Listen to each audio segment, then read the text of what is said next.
al margen del tema propiamente del indulto, se ha escrito mucho sobre el deficiente manejo político del gobierno de todas estas cosas. Es decir, todos los columnistas de las diferentes tendencias han dicho que este gobierno no sabe hacer política. Lo ha dicho desde Jaime Althaus en El Comercio hasta Julio Kotler en una entrevista en una radio. ¿Por qué razón? Bueno, yo creo que el tema de Alberto Fujimori era un tema muy delicado y a veces el exceso de cortesía para tratar de no herir susceptibilidades pueden llevar a una percepción de parte de la ciudadanía que nosotros estamos tratando el tema de una manera soldallada o que no se le da la importancia del caso o se entra en generalizaciones.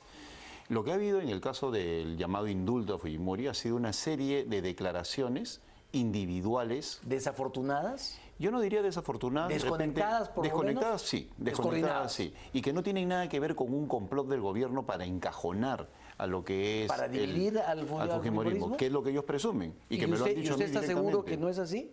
Completamente seguro. Porque algunos señalan que son dos cosas. O es la intención de ganarse al fujimorismo o es una burda maniobra, o que terminó siendo una burda maniobra por dividir al fujimorismo. No, en cualquiera de los extremos no tendría resultados concretos favorables a nosotros, porque el tema de Fujimori va más allá de lo que puede significar la acción simple del gobierno.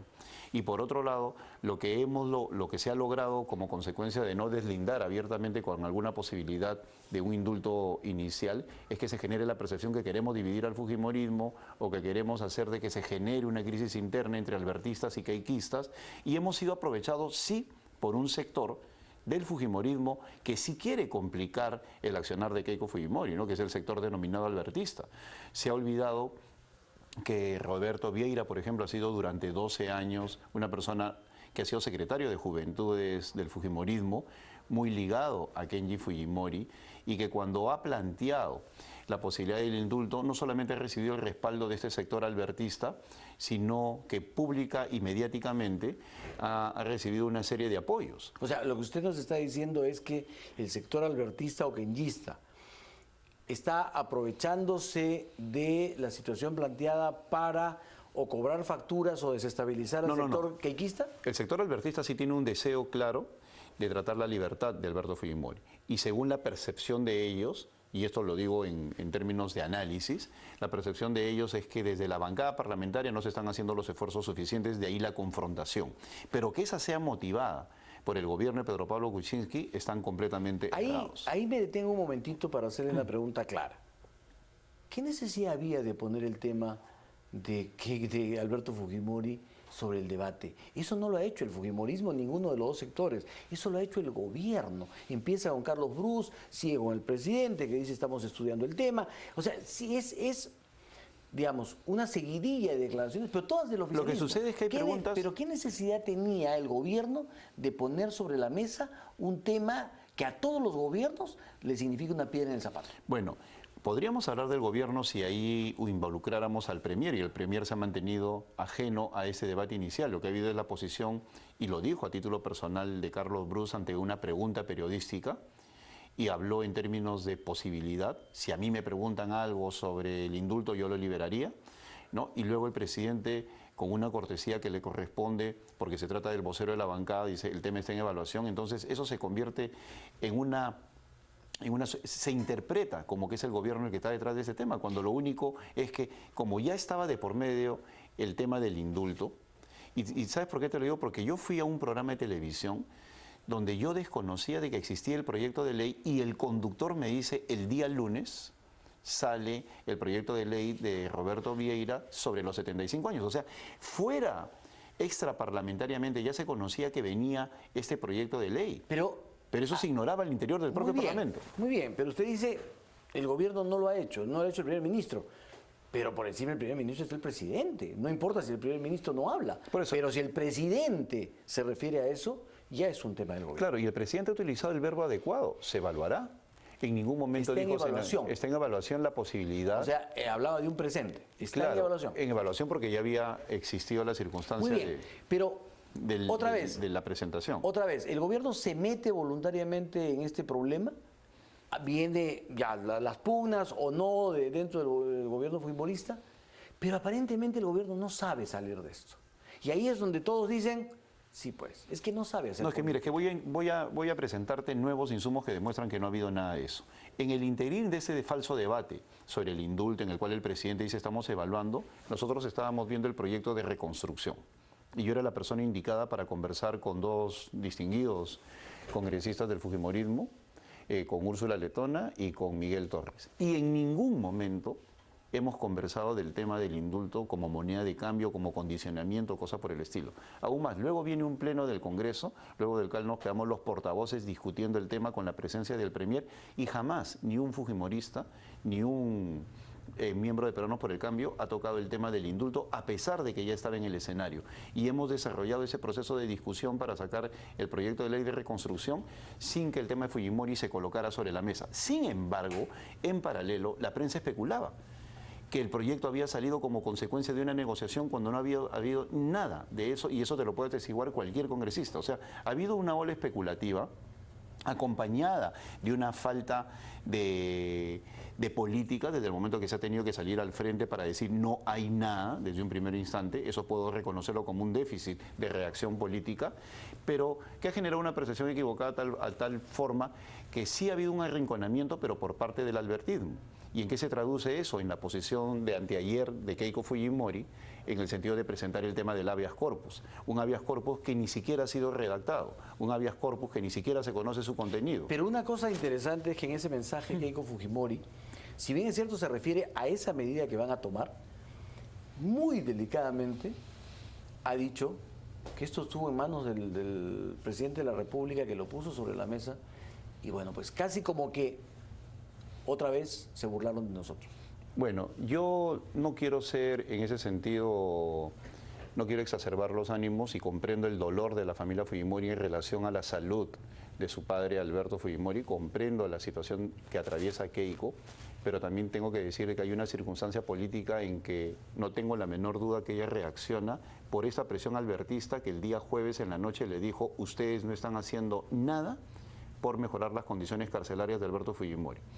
Cuando yo estuve en un programa en esta casa con Cecilia Chacón, hablando del tema del indulto, Cecilia decía que la prisión domiciliaria no es parte de la solución. Al día siguiente, a las 8 de la mañana, Alejandro Aguinaga dice: sí, es parte de la solución y mejora las condiciones podría mejorar las condiciones de salud. Bueno, de ahí vienen los mensajes después de Alberto Fujimori también. Entonces, si hay un arrinconamiento, los tweets esa misma mañana, efectivamente, Enrique. Entonces, si hay un arrinconamiento, es de este albertismo hacia el fujimorismo parlamentario. Y nosotros como gobierno, desde el momento que se conduce el Estado y por lo tanto la posibilidad del indulto está en manos del gobierno, eso también hay que reconocerlo, se dice que por el momento no está en agenda. ¿Por qué? Porque no está la condición de enfermedad terminal, hay una condena firme, pero eso no niega que en un futuro se pueda poner en tapete. O sea, está sobre la mesa. Ahora, es una piedra en el zapato, ¿no es cierto?, con la cual van a tener que caminar ustedes durante todo este periodo, porque en estos 4 años, más tarde o más temprano, podría... Yo acortaría el tiempo. Algo. Mira, el habeas corpus, para que se resuelva, puede durar entre 6 meses y 1 año, según lo dicen algunos juristas. Eso no puede ir en contra de la gobernabilidad. Yo quisiera dejar sentado que no quiero hacer una comparación con Pinochet, pero Pinochet generó que Chile se partiera en dos. Y una persona como Ricardo Lagos, cuando le daba preferencias jurídicas y carcelarias al dictador Augusto Pinochet, lo hacía enfrentándose a su propia concertación. Y cuando le preguntaban el por qué, él decía: lo hago en aras de la gobernabilidad. Chile no puede permanecer partido en dos, ¿no? Por un lado la derecha protegía a Pinochet, la mitad del país, y por otro lado la concertación decía que se vaya a la cárcel. Juez tras juez empezó a hacer sobreseimiento de lo que pasaba con Pinochet. Es decir, no encontraban causas para llevarlo a la cárcel. Al final él muere en su domicilio, es trasladado por un infarto, ¿no? Y el problema queda allí, pero fueron 6 años de angustia desde que viene de Londres, aún más. El gobierno chileno hizo lo imposible para que no terminara en una cárcel londinense ni española, porque intervino el juez Garzón.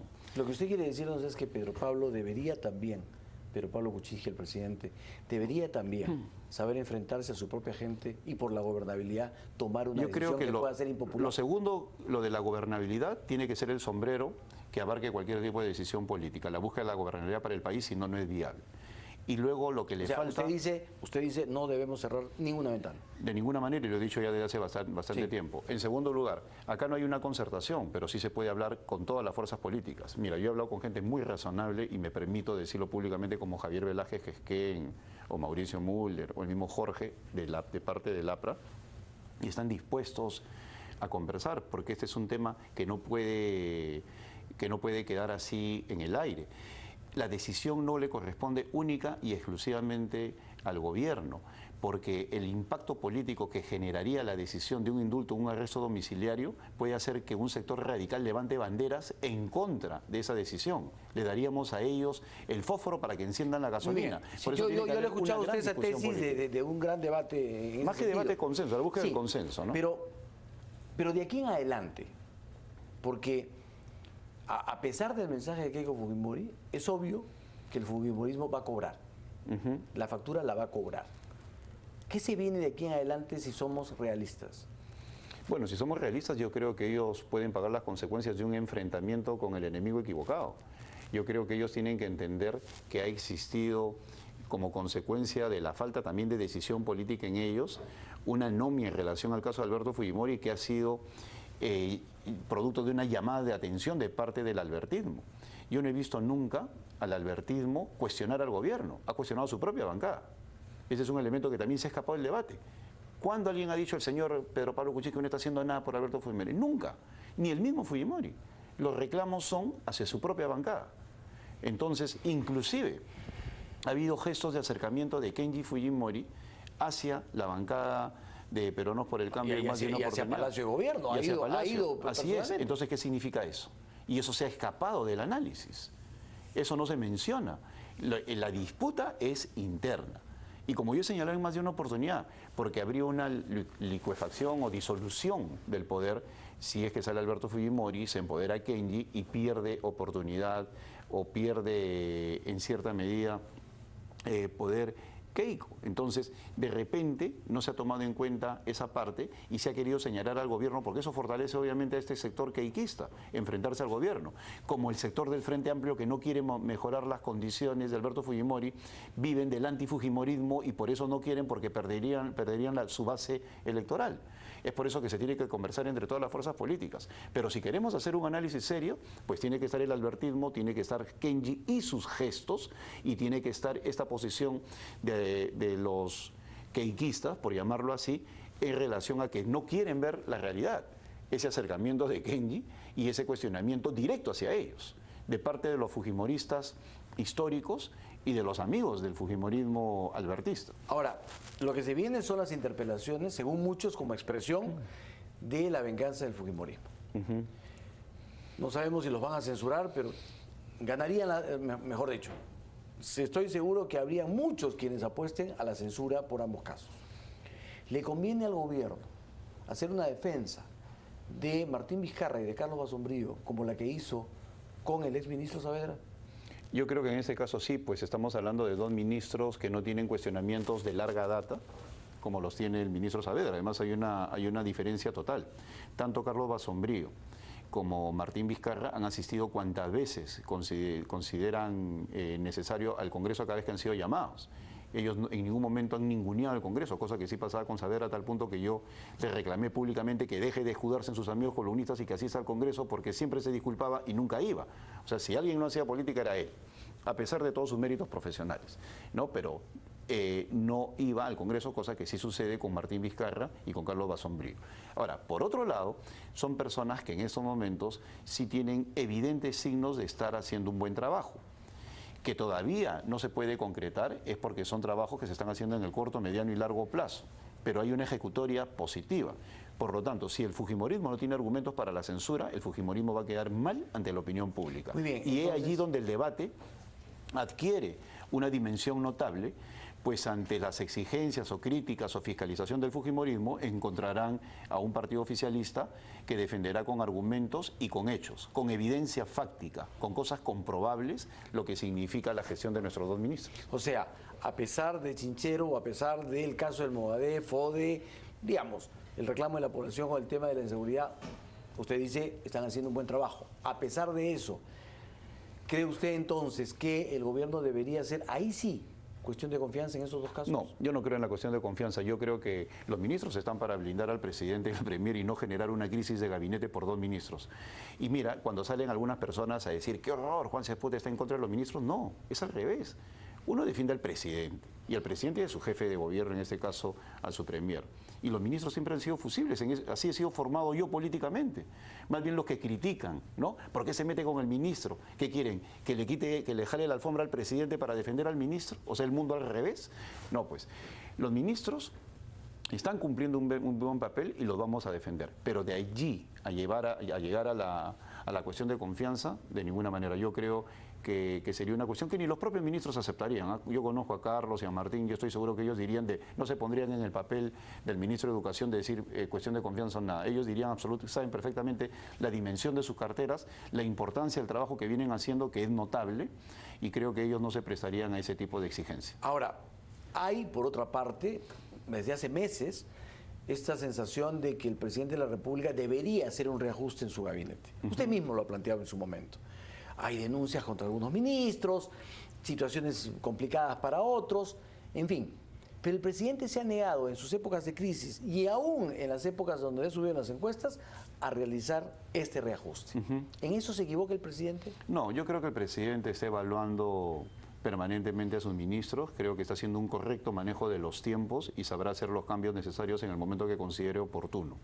Es una cuestión que siempre va a ser una carta que él podrá poner sobre la mesa y en ese sentido cuenta con el respaldo de toda la bancada a que se tome el tiempo necesario para evaluar a su gabinete y si lo considera conveniente hacer algunos cambios. O sea, en estos momentos yo creo que ante esta circunstancia de turbulencia política lo peor es cambiar el timonel de cada jefe de cartera.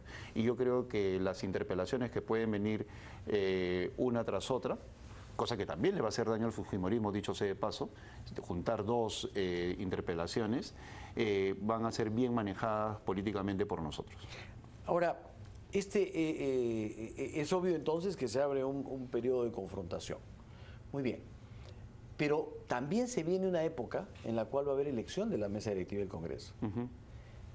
¿Qué tipo de mesa directiva debería aspirar a tener el Congreso? ¿Multipartidaria o como está, dividida en 2 entre fujimorismo y oposición al fujimorismo, debería mantenerse? Bueno, el fujimorismo planteó desde un principio que no querían la participación del Frente Amplio y el Frente Amplio tampoco lo pidió, en honor a la verdad, y es parte del juego político. En nuestro caso hemos preferido mantenernos al margen y yo creo que debería ser multipartidaria. Ahora, Luz Salgado deja la valla muy alta. Esa es una cuestión que no le debe quedar duda a ningún ciudadano. Yo creo que la gestión de Luz Salgado es realmente notable en el manejo del debate, en el respeto de la democracia interna y en la conducción administrativa del Congreso, que son los 3 pilares sobre los cuales nos mide la opinión pública. Considero que en el fujimorismo hay personas con las características para continuar en ese trabajo. No requerimos de un Congreso confrontacional, a pesar que la política es conflicto por definición. Pero para eso se requiere una conducción experimentada, o por lo menos con un talante democrático y de apertura hacia todas las fuerzas políticas. Y yo creo que la decisión del próximo presidente del Congreso va a ir por ese lado, ¿no? Aunque tengo que reconocer nuevamente que Luz deja la valla muy alta. ¿Usted lo hubiera reelegido? Yo, por supuesto, y se lo he dicho a ella, pero tengo entendido que ni ella lo desea y creo que hay una decisión de cambiar la mesa, pero sería estupendo que ella pueda seguir un periodo más al frente, pero así es la política, y ella cumple un ciclo, deja una valla muy alta y espero que el próximo presidente del Congreso, o para hablar en términos progresistas, presidenta, aunque no estoy de acuerdo con esa guachafada, bueno, equidad de género. Pero el próximo presidente del Congreso tiene que seguir esa línea, ¿no? Muy bien, don Juan Cesput, muchísimas gracias por esta presencia aquí en nuestro programa. Vamos a ver qué ocurre en esta semana.